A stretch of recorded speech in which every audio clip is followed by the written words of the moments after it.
Look at this, sold out. Can you believe this stuff? So they were supposed to deliver it in October.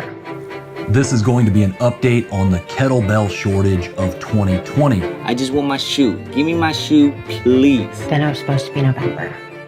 No. Then December. Give me my PlayStation. Am I wrong for wanting this, bro? I mean, everything just sucks lately. Take my money. Take my money. I don't want it. Give me my shoe. Every time I check my email, it's stuck on this right here. I don't even know what that means. Tonight, one word sums up the feeling along every line of the supply chain: frustration. Well, the shortages and delays in the global supply chain threaten a total paralysis. When the pandemic hit, businesses anticipated that the COVID recession was coming. They thought that demand was going to drop. But something funny happened. The opposite of what all of these businesses and economists predicted happened. Demand exploded. People bought things like crazy, and now supply chains are choking on that record demand. Everyone has had the experience of not being able to get something, and everyone has had the experience of paying more for something. Prior to the pandemic, most of us just took it for granted that we could get things ever faster. E-commerce made it seem like everything was right at our doorstep.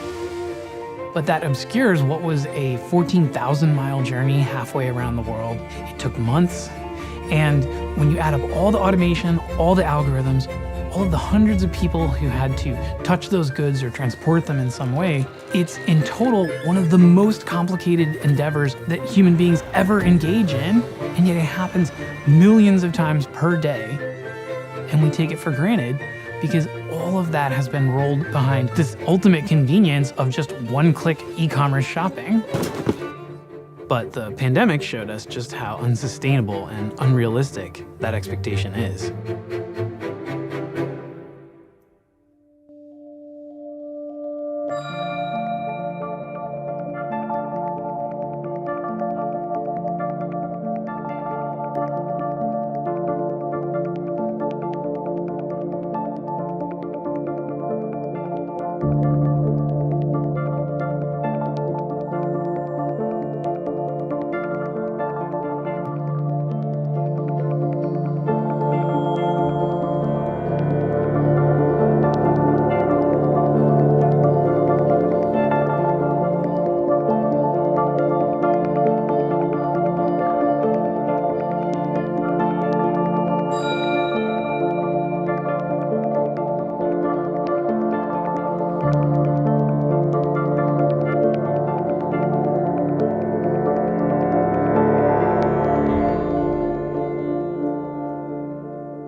So consumer electronics like USB chargers, they feel like they are readily available to us, right? We can get it the same day. USB chargers are an interesting product. They're relatively simple. The key thing is those chargers don't sell for a lot, so you have to keep your labor costs down and you have to really focus on efficiency. The invention of the shipping container and ocean-going shipping made it cheap enough to move manufacturing wherever labor costs were lowest. Global supply chains have really brought us a cornucopia of products that we might not otherwise be able to have as much variety as or as attractive costs that we see.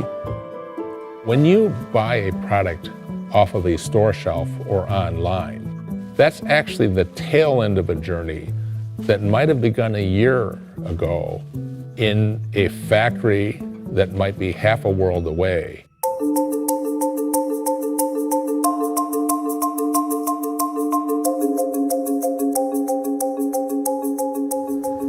Vietnam has been attractive because of relatively low-cost labor. If we take the example of a simple USB charger, it's assembled in a factory in Vietnam, and then usually it's placed in a shipping container that travels on a barge to an ocean-facing port. There it's loaded onto a ship for a trip across the Pacific Ocean.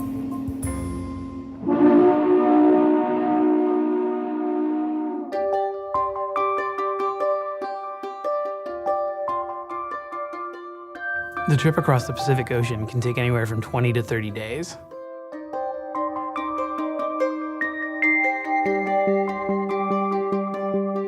Working on a ship can be like living in an office that you can't ever leave. It's high stakes and it's often mundane and boring. Because sailors tend to be confined to these ships, and it's almost impossible for outsiders to get on or off of them, this is a part of the supply chain that remains invisible to most of us. A watch lookout is done visually and also by radar. Fortunately, some of these sailors like to record their experiences. The watch officer is in charge of the navigation and overall status of the ship. Safe navigation of the ship is the highest priority. The fog is so thick in this area, we can't really see around us, so we have to use a radar. Each one of these container ships can carry up to 10,000 containers, but they can have a crew as few as 20. So it puts enormous pressure on each sailor to do their job, because if anything goes wrong, the results are going to be catastrophic for supply chains. The last thing we want is containers falling into the sea if we ever run into bad weather. We keep watch on the overall conditions of the ship, checking the mooring lines and looking out for suspicious activities like stowaways or pirates. Sea conditions like this can last for days. The relentless pounding, the never-ending pitch and roll. I can only describe it as living under a 24/7 airplane turbulence. The biggest container ships are as big as a skyscraper laid on its side. And one reason they've gotten so big is that when you look at all the costs, crew, fuel, etc., the bigger your ship, the more money you can make on every container. The cheaper it is, ultimately, to ship these goods.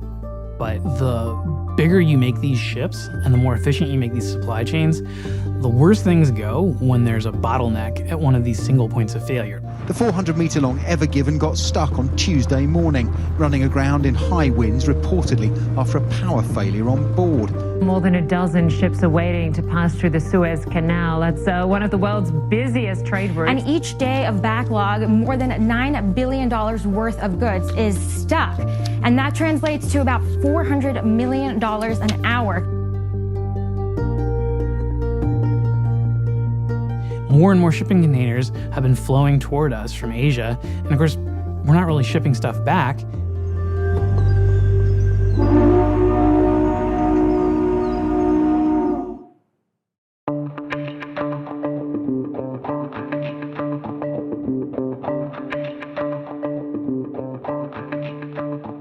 Now, we see a large number of ships in San Pedro Bay. Eventually that cargo is going to land. Eventually it's going to hit the beaches.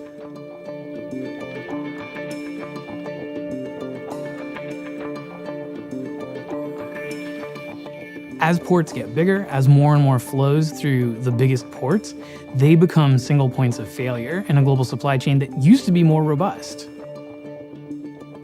The Port of Los Angeles and neighboring Port Long Beach represent 40% of our U.S. imports and nearly 30% of America's exports, showing just how critical this gateway is to the American economy.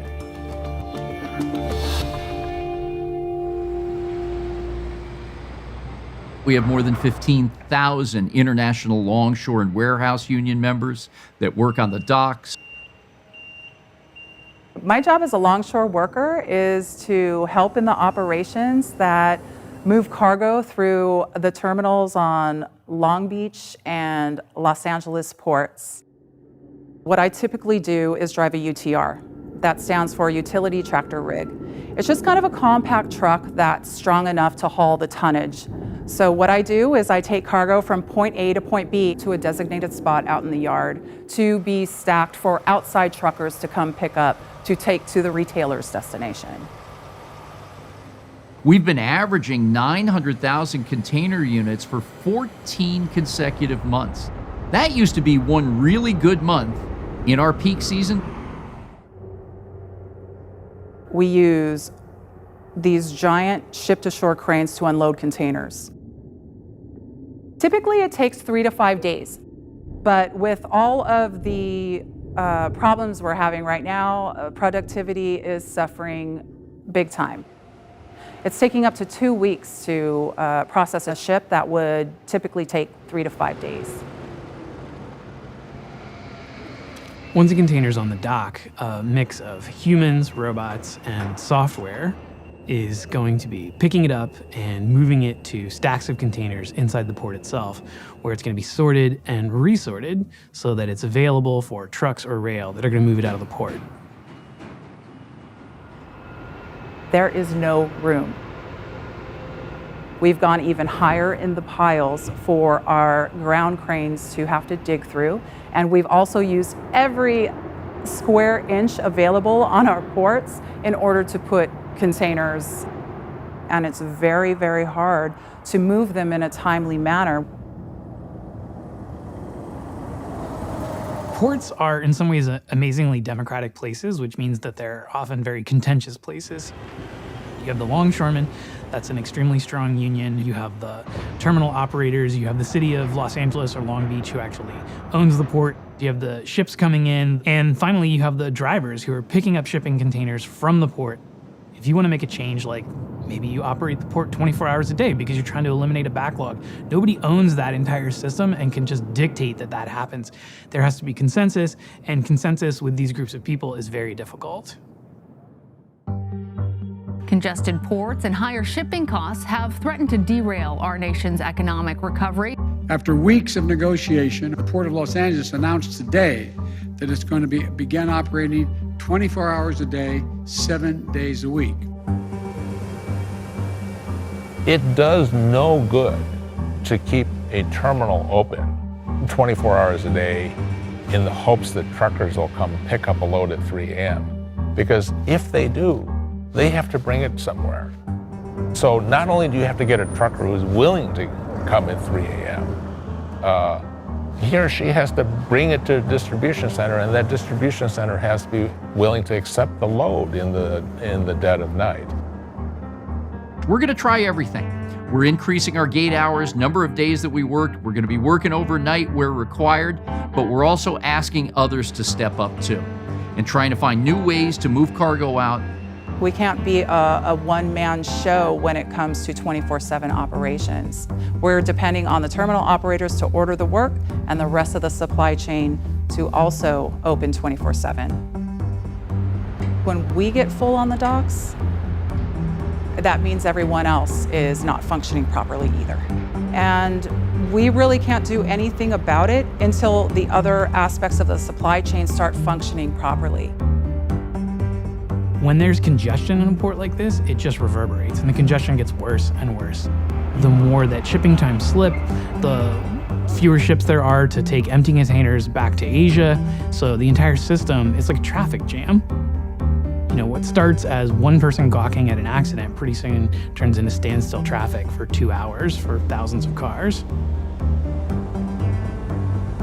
Most goods, like our USB charger, when they leave the port, are taken a short distance by truck to the Inland Empire region, where they're processed in a warehouse before they're distributed to the rest of the country.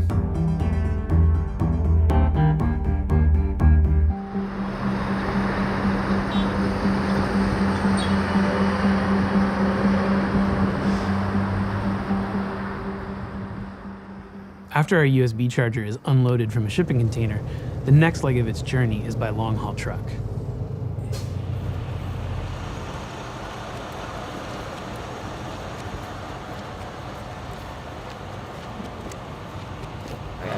That's okay, right there. Might get lucky and get loaded early. I'm probably going to be here about an hour. I hope it possibly could be 3. We'll just see how busy they are today and what's the what their schedule's like, how fast they are. I'm not rolling, so I'm not making money. So that's part of the problem is when you sit around and wait all this time, the wheels aren't turning, you're not making any money. I am a professional truck driver. All told, over 30 years, I've been driving a truck. There are 19 pallets. Did you want me to front load it or do you want me to double stack? You're not going to pick up another load, right? No, how heavy is it? I'm an over-the-road driver. I'm gone typically 2 weeks at a time, roughly 3,500 to 4,000 miles a week. hauling all types of freight. Everything from housewares to rice to water to beer to name it, you put it in that truck and I haul it.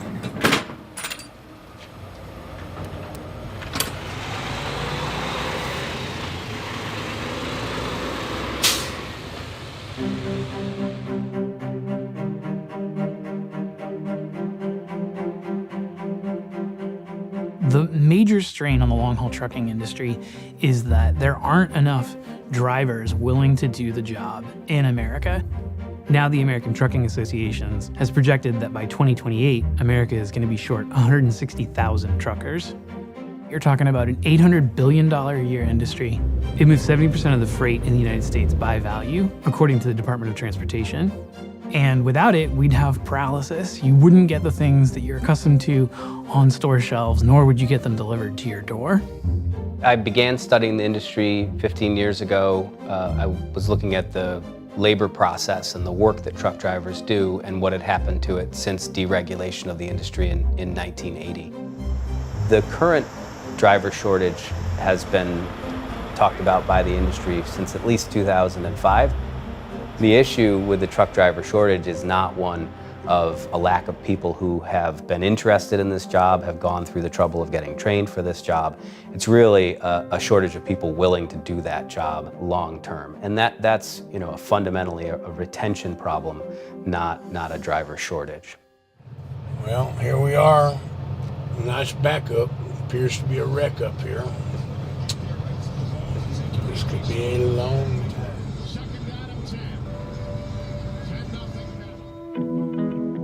Trucking used to be one of the very best blue-collar jobs in the United States. The industry was almost fully unionized by the Teamsters Union.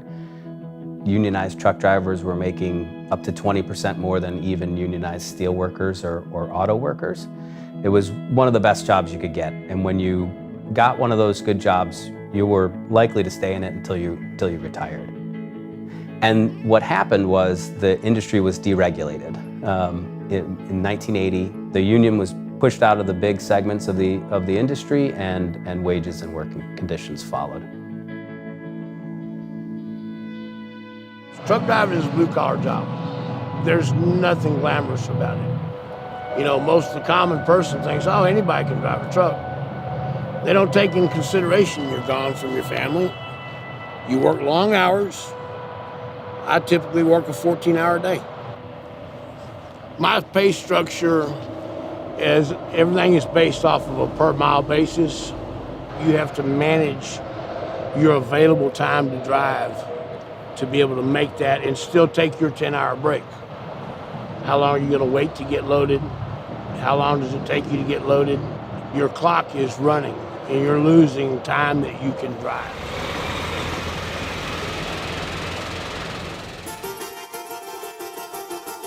What the big limitation is for those drivers is that they can only drive so many hours per day. There are federal rules. They have to record the hours that they drive and that they work. Now it's done electronically. This clock has got a lot to do with when you can make your appointments. You run out of time, you legally can't drive. If you get caught, you'll get shut down. The typical long-haul truck at a big company will only be actually rolling on the highway, generating revenue 7 to 8 hours a day.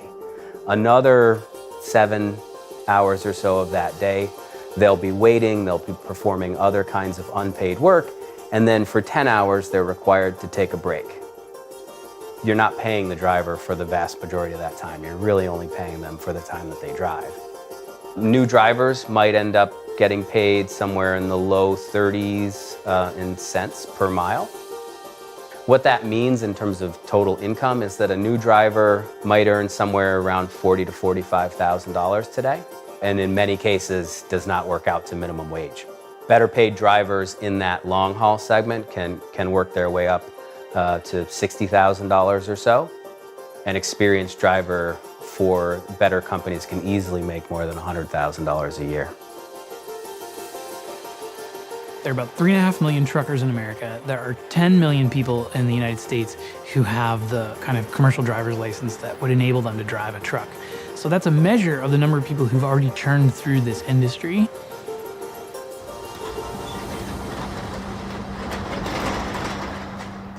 So one of the peculiar things about trucks and trucking in America is that where every other part of the supply chain has consolidated and the big have gotten bigger, trucking is still incredibly fragmented. So small trucking companies, which of course is the majority of the freight that's moved in the US, they have a limited amount of leverage, right? They are selling their services on a market where the freight brokers and the shippers have all the advantages in terms of data, in terms of being able to set rates. And so those small trucking companies, it's very take it or leave it for them in terms of loads. The name of my company is Avalon National LLC. We're based in Cassadaga, New York. We're up to about 11 trucks right now and struggling like everyone else.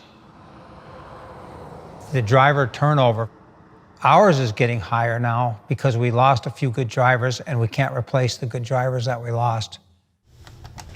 We really had to work at making sure that our loads were paying well enough. Our drivers that were currently on the road were staying moving, staying busy, completing those loads, but also taking into account that, you know, they are human and have a family and everything at home as well. Hold on, this is the driver. Hey Rocky, it's Ashley. You're all set to pick up that load a little bit later. She said just, you know, work your magic and try to get over there when you can. They know you're gonna be a little bit late due to your drop-off time. Alrighty, drive safe. We've had trucks sitting for not having drivers, which, you know, is a big downfall for us. You know, it's something I shouldn't be doing, but I should because I'm short drivers. Okay. So I'll drive the truck myself. It's that critical. I've owned a couple companies and it's a tough business to be into.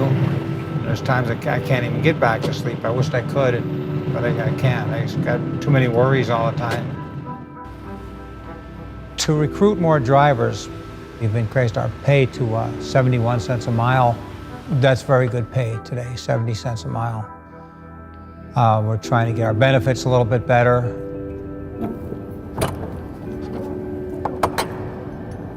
It's not the great cowboy experience it used to be. It's more complicated.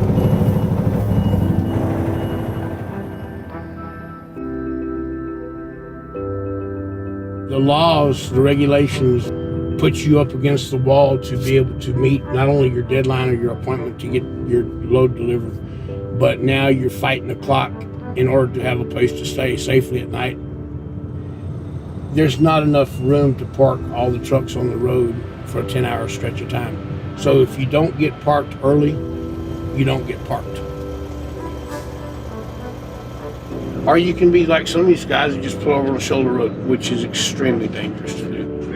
And I'll come fire up something to watch on TV, and I sleep generally about 7 hours a night.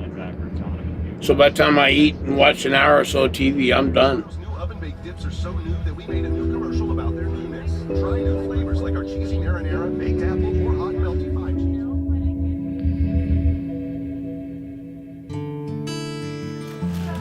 All right, give me a monster biscuit to go.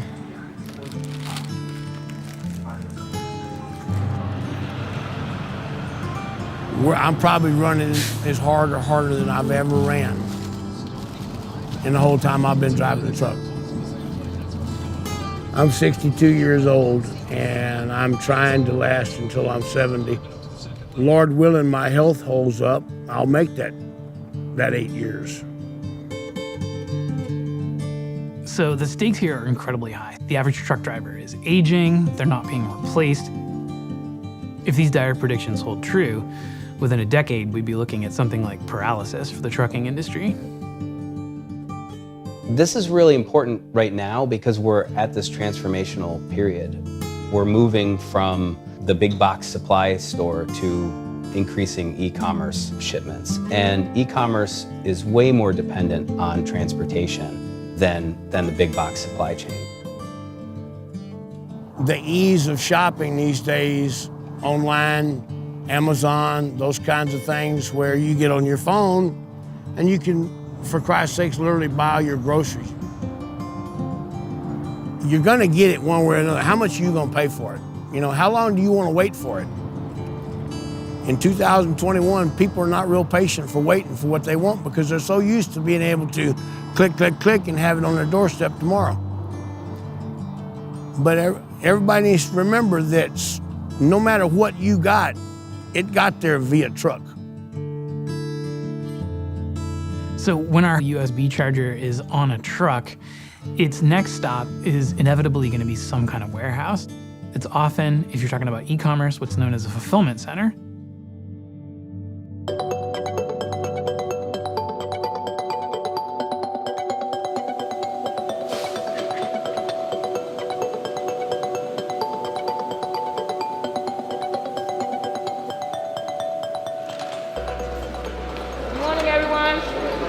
Yesterday we received in 15,154 units, 8 ASNs and 6 sellers.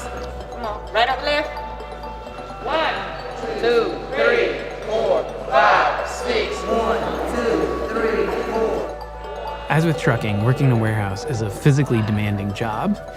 And that's one reason that companies have problems with turnover and retaining workers. We're gonna go through UPS. Take them with you. So we get another box for it. You have to be fast, fun, and friendly. You gotta have your mind to it and not get distracted. When you have to lift boxes all day, it gets very, like, you be going home achy and you be like, oh, I'm so tired. Most days it's tolerable, then some days it's like, oh, it's draining. Everyone knows how to make a box, right? Short and simple.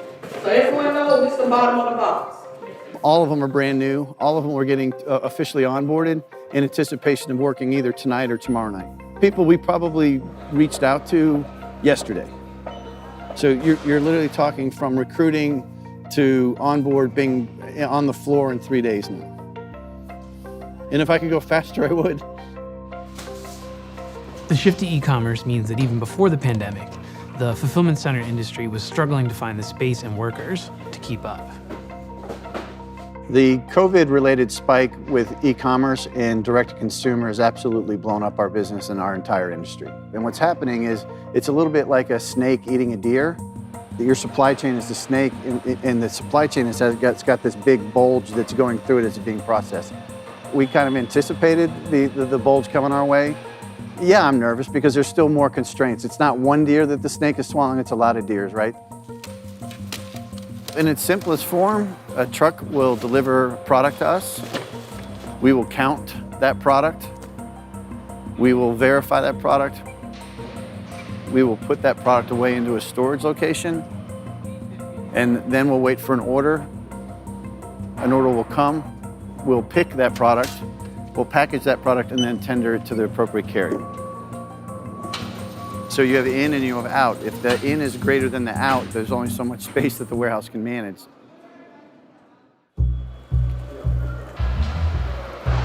We've managed space here by leveraging our optimization tools and leveraging our technology. We have a goods-to-person robotics, and we have person-to-good robotics. Both of those we are scaling up here in the facility. So one of the big advantages about the new automation is that it's so flexible. With the robots, here we are 2 weeks before Black Friday, and we're literally inducting robots right now to increase capacity. So VERT is using technology really to drive the next generation of what we're trying to do from a distribution standpoint. I'm on the cutting edge of trying to create technology and enable alternative networks to Amazon. Fulfillment's really been defined by Amazon. So they've opened the doors, and the rest of us are now finding creative ways to support that. So at Amazon, there's this thing known as the promise. So the promise is we're gonna get you your goods in 2 days. But of course, Amazon has been raising the stakes throughout its entire life as a corporation. So then the promise became 1 day, the promise became same day, the promise became 3 hours. In order to achieve this in a fast and efficient way, it's got to be automated as much as possible. Amazon, of course, has been a leader in this kind of automation, but now everyone else is following suit. We're a global third-party supply chain provider. The Indianapolis campus specifically, we have 12 distribution centers, roughly about 4 million square feet of distribution space. We utilize robots and technology in our facilities because we want to be able to get merchandise quickly to market.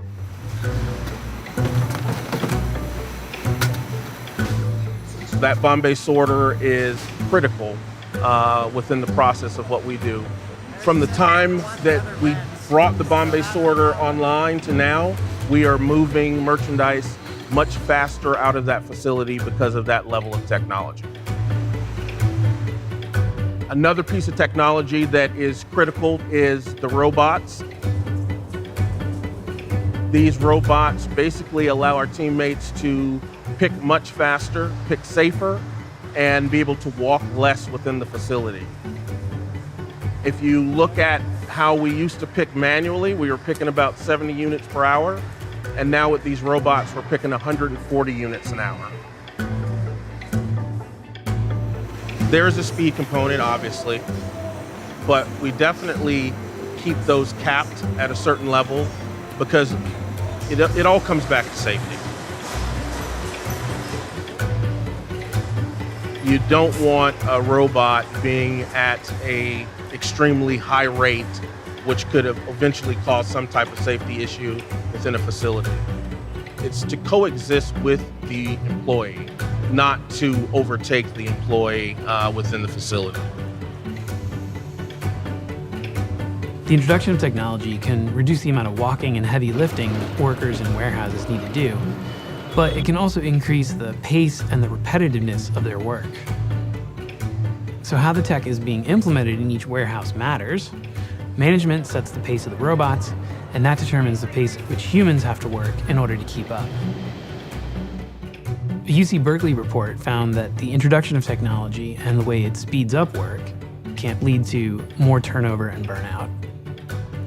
Turnover at many of Amazon's warehouses has exceeded 100%, according to a Wall Street Journal analysis of federal labor data and Amazon's own site data.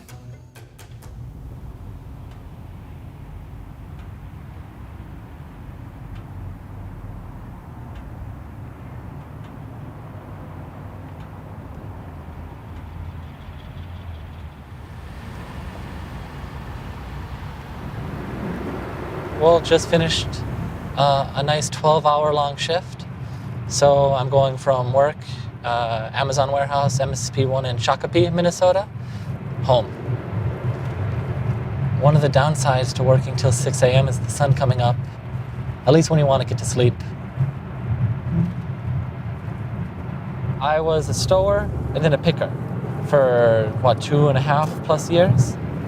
You're stocking inventory, you're picking things out of the inventory. When COVID hit, I became a learning trainer, so you train people. Hey, nice open spot.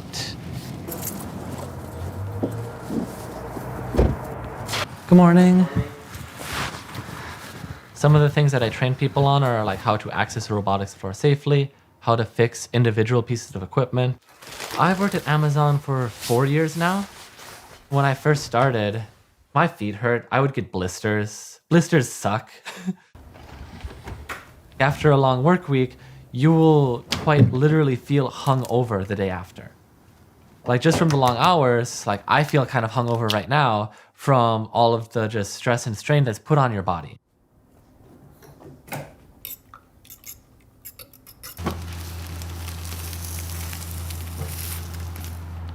So you have to hydrate a ton.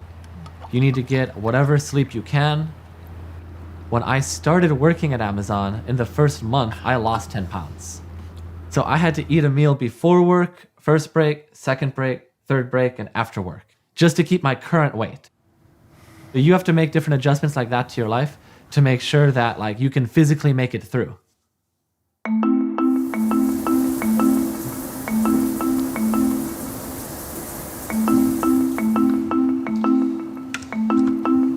Well, I'm awake.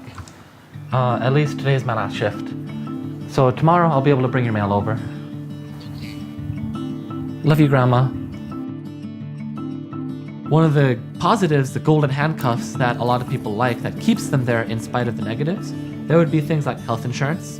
And the time off, being flexible, that was also very helpful. It's still helpful like nowadays.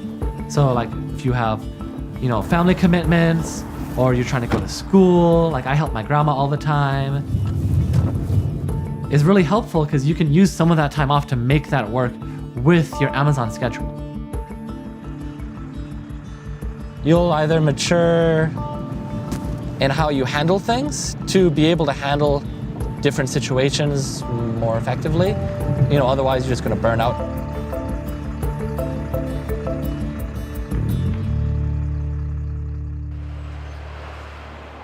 These warehouses are located at strategic points on our nation's highway system where land is cheap and widely available, and so they tend to cluster.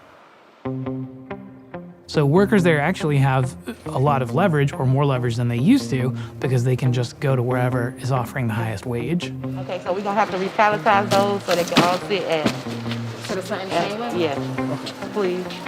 It's a very competitive thing of working in warehouse nowadays when you got different jobs that's offering you $22 an hour to come work for them. I started off as a picker, to a manual picker, to a packer, and then I moved to shipping. Because I always said I wanted to learn everything in the warehouse. That's my goal, to challenge myself. It gets very stressful some days. You have your days to where it's a good day. You have your days to where you just be like, I'm finna walk out. It's different days to different things. If you think of this in terms of how we live now, there's been this grand shift between going to the store and buying your own stuff to paying other people to do it for us. So it's this fundamental transition between how we used to shop, how our consumer culture used to work, and now how we shop online. It's not a trivial change at all. And it's a creator of millions of jobs in the meantime because somebody has to do all that work for us.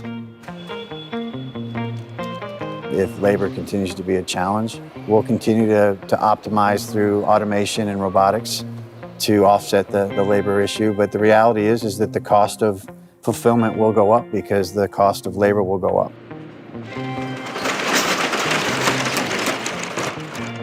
So the very last leg of the journey of our USB charger is coming out of a fulfillment center.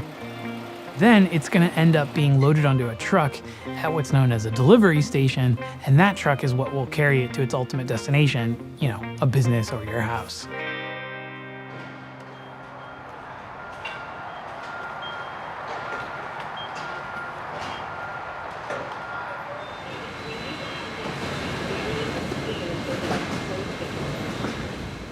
So one of the strange things about the new world that we live in is that when we order things online, it's the last mile delivery driver who might be our only point of human contact with this entire system.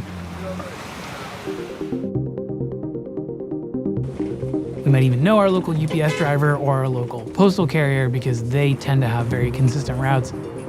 Doreen likes her stuff inside because, especially if it's gonna rain, other carriers sometimes don't leave it in the same spot, and she's like searching the farm.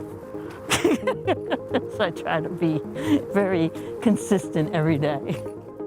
I've been with UPS for 32 years, since 1989. I've been on this route for about 12 years, going on like 13 years now. It's okay, here. Come here, come here, ready?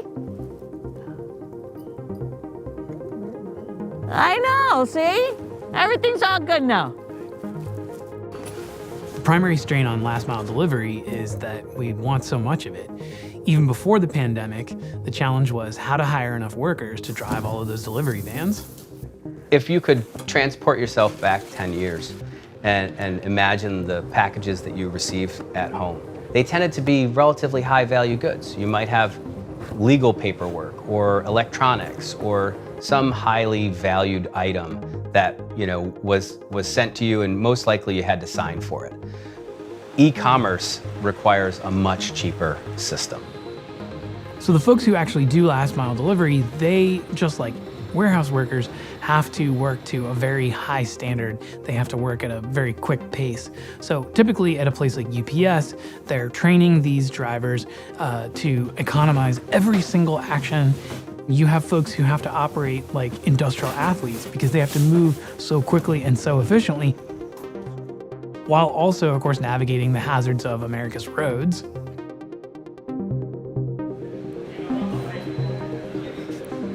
Today we talked about three things. We talked about keep your eyes moving, right? 2 seconds in the front, 5 to 8 seconds in the rear. We talked about counting 1, 2, 3. Count 1, 2, 3 before you put your vehicle in motion after that vehicle in front of you starts to move. So last mile delivery is extremely physically demanding because people are having to jump on and off a truck all day long. They have to carry heavy packages, and it's really, as in warehousing, the repetitive motion that can be damaging to people's bodies. So of course people have to be trained to do this safely. It's not just about lifting safely, it's about lifting safely 200 or 300 times per day. So there's more than 500 methods to deliver one package. I mean, everywhere from that 3 points of contact, that first step, scanning my area. I'm approaching the stop, I'm scanning that area, I'm signaling, okay, I'm gonna be parking here. I got my handbrake, pulling my mirror. I'm planning ahead, okay, I know that for this stop I have 5 big packages, I know they're in the back. Okay, so I'm gonna pull up to this place, put out the hand cart. I don't even like realize it sometimes. It's just, I've done it for so many years that it's like automatic. I just know what I have to do. How are you? And I know how to get it done and be efficient and safe at the same time. Working for UPS, I don't have to pay for my own vehicle or insurance on this vehicle. My health insurance is incredible. I get paid pretty well. We get paid almost $40 an hour. And after 8 hours, we get paid time and a half. I know that UPS isn't gonna go anywhere. So when I go to retire in another 6 years, I'm gonna be okay. And so is my family. We can't do the kind of bulk, cheap transportation of goods that Amazon aspires to, for instance, with the kinds of services that we had with UPS and FedEx at the same price. UPS drivers, for instance, very well-paid job, good benefits. And so what's happening in last mile is an attempt to create a much cheaper version of UPS or FedEx. So the trend in last mile delivery has been toward contract drivers, and it's a way to not just limit liability, but also limit how much any one company has to be responsible for anybody's working conditions. All right, so it's 1:34 p.m. and I have a block schedule from 2 to 5 p.m. There's been a fascinating story that's developed in last mile delivery. It's almost exclusively driven by Amazon, almost entirely. Similar to Uber and Lyft, which Amazon calls Amazon Flex, where people drive their own personal vehicles. I do Amazon Flex delivery. I also do a lot of side hustle, like the gig economy apps like Uber, DoorDash, Instacart. I actually started signing up for the Amazon Flex during the first lockdown for COVID. I don't think you can do Amazon Flex full time because usually you only get about 30 hours of work. You're responsible for all your own expenses, gas, wear and tear, oil change and all that. Basically, it's like Uber, but with packages. Arrive at the destination on your right. Usually with Amazon Flex, it starts out like at $18 per hour for a 3-hour block. So for a 3-hour block, you would get $54. Sometimes the blocks would surge up to like $23 per hour or sometimes $45 per hour during peak seasons.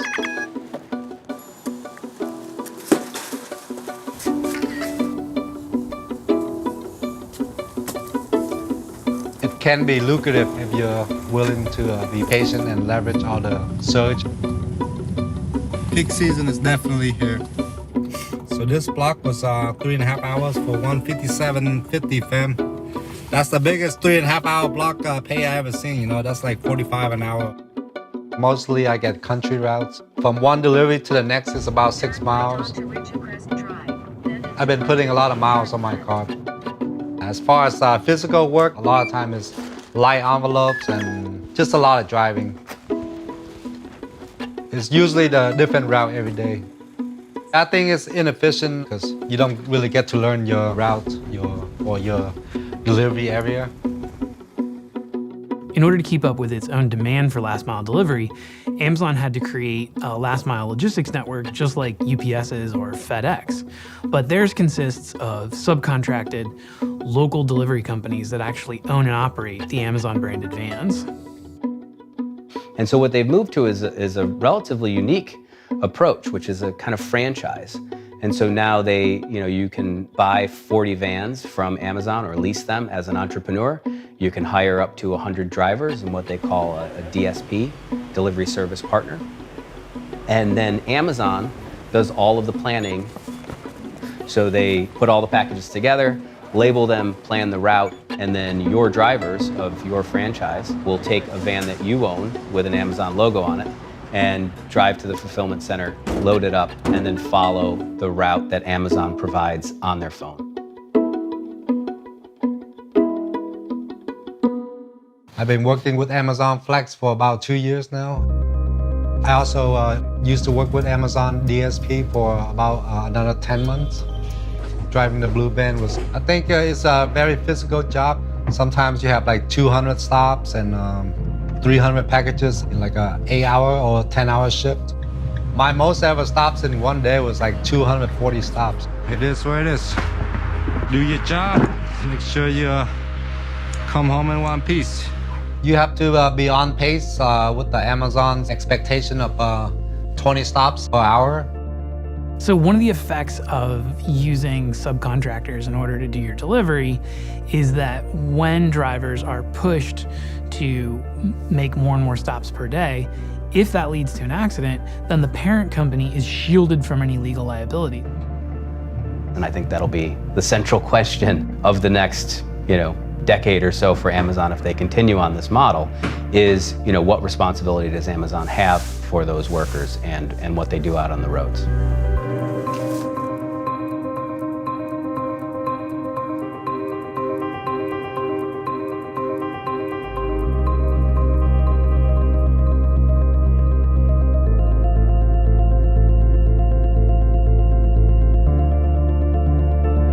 Amazon has already become the primary carrier of its own packages.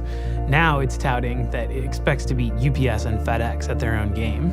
We expect it will be one of the largest carriers in the world by the end of this year. I think it will be probably the largest package delivery carrier in the US. Amazon's delivery network is growing at a rapid pace. From 2019 to 2020, its share of US parcels by volume grew from 13% to 21%, which at this point makes it bigger than FedEx.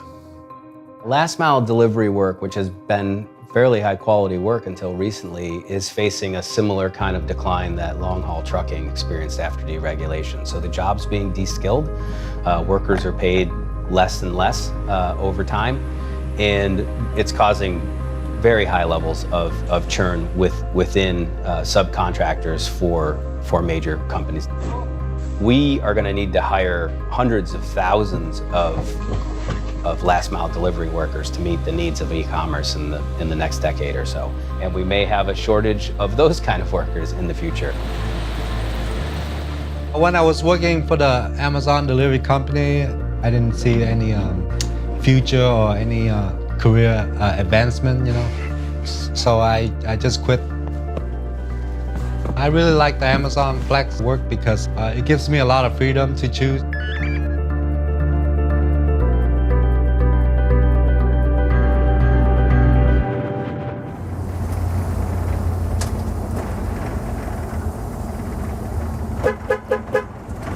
I know there's a blind spot here because this is my route and I've been doing it for 12 years.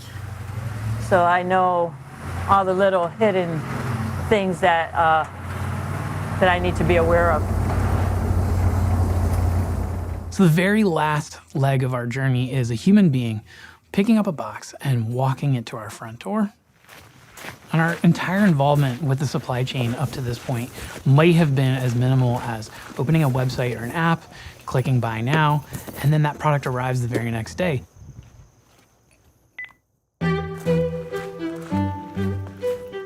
When you think about ordering a USB charger online and having it delivered to your door, that's really a remarkable accomplishment. It's not a very expensive device, and it came a long ways from the factory. What that relied on was inexpensive transportation, inexpensive labor, and efficiency all along the way. We've really been benefiting from a very benign global trade environment for the last 25 or 30 years. And what the pandemic has shown us is that maybe that's not necessarily a good assumption. What the pandemic really highlights for us is how vulnerable a lot of those links are to disruption.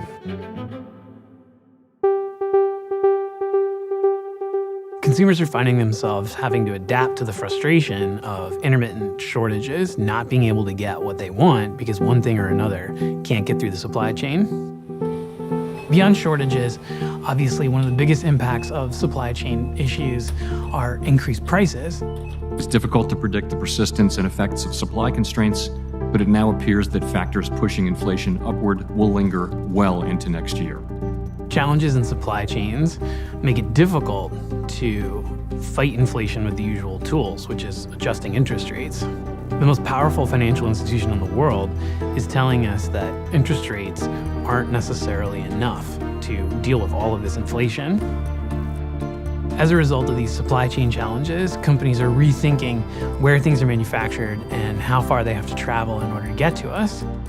One of the questions that a lot of people have asked because of the pandemic is about all this manufacturing that has moved offshore, and can we move it back onshore? That was really driven by the labor cost differential, which was substantial. So moving from a high-cost country to a low-cost country, economically, that's pretty straightforward. Moving from a low-cost country, reshoring to a high-cost country, that's a whole different question. We'll see some, but we shouldn't underestimate the challenge. It's a big day for the tech industry in Texas.